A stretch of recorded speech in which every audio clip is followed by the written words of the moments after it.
#MKUltra। CIA का गुप्त mind control programme, क्या इंसान के दिमाग को पूरी तरह नियंत्रित किया जा सकता है?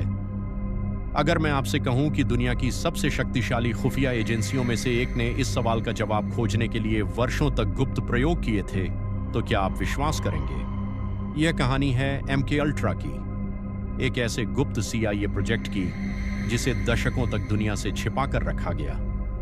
साल था 1953। दुनिया शीत युद्ध यानी कोल्ड वॉर के दौर से गुजर रही थी। अमेरिका को डर था कि उसके दुश्मन देशों ने लोगों के दिमाग को नियंत्रित करने और ब्रेन वॉश करने की तकनीक विकसित कर ली है। इसी डर के कारण CIA ने एक बेहद गोपनीय प्रोजेक्ट शुरू किया। नाम था MKUltra। इसका उद्देश्य था यह पता लगाना कि क्या इंसान के दिमाग को नियंत्रित, प्रभावित या तोड़ा जा सकता है। अगले कई वर्षों तक वैज्ञानिकों ने हिप्नोसिस, सेंसरी डेप्रिवेशन, मनोवैज्ञानिक प्रयोगों और विभिन्न दवाओं पर शोध किया।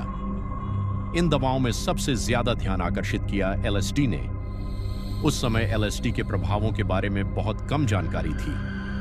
CIA को उम्मीद थी कि यह मानव मस्तिष्क के छिपे हुए रहस्यों को उजागर कर सकती है।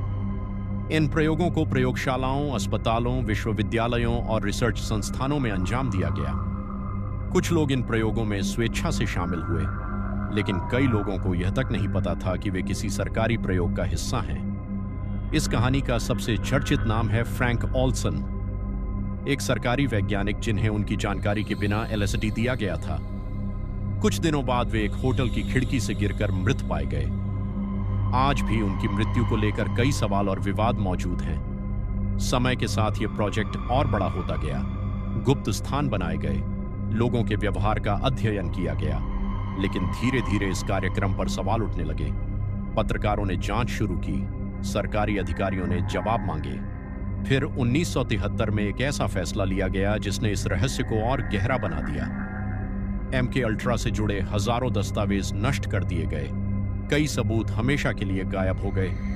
फिर भी कुछ फाइलें बच गईं। 1970 के दशक में हुई जांचों ने साबित कर दिया कि MKUltra वास्तव में मौजूद था। जब यह सच सामने आया तो पूरी दुनिया हैरान रह गई। जो बातें पहले सिर्फ अफवाह या साजिश लगती थीं, वे वास्तविक निकलीं। आज MKUltra आधुनिक इतिहास के सबसे विवादित खुफिया कार्यक्रमों में से एक माना जाता है। कुछ सवालों के जवाब मिल चुके हैं, लेकिन कई रहस्य आज भी अनसुलझे हैं, और शायद यही कारण है कि MKUltra की कहानी आज भी लोगों को आकर्षित करती है, क्योंकि कभी-कभी सच्चाई कल्पना से भी ज्यादा रहस्यमयी होती है।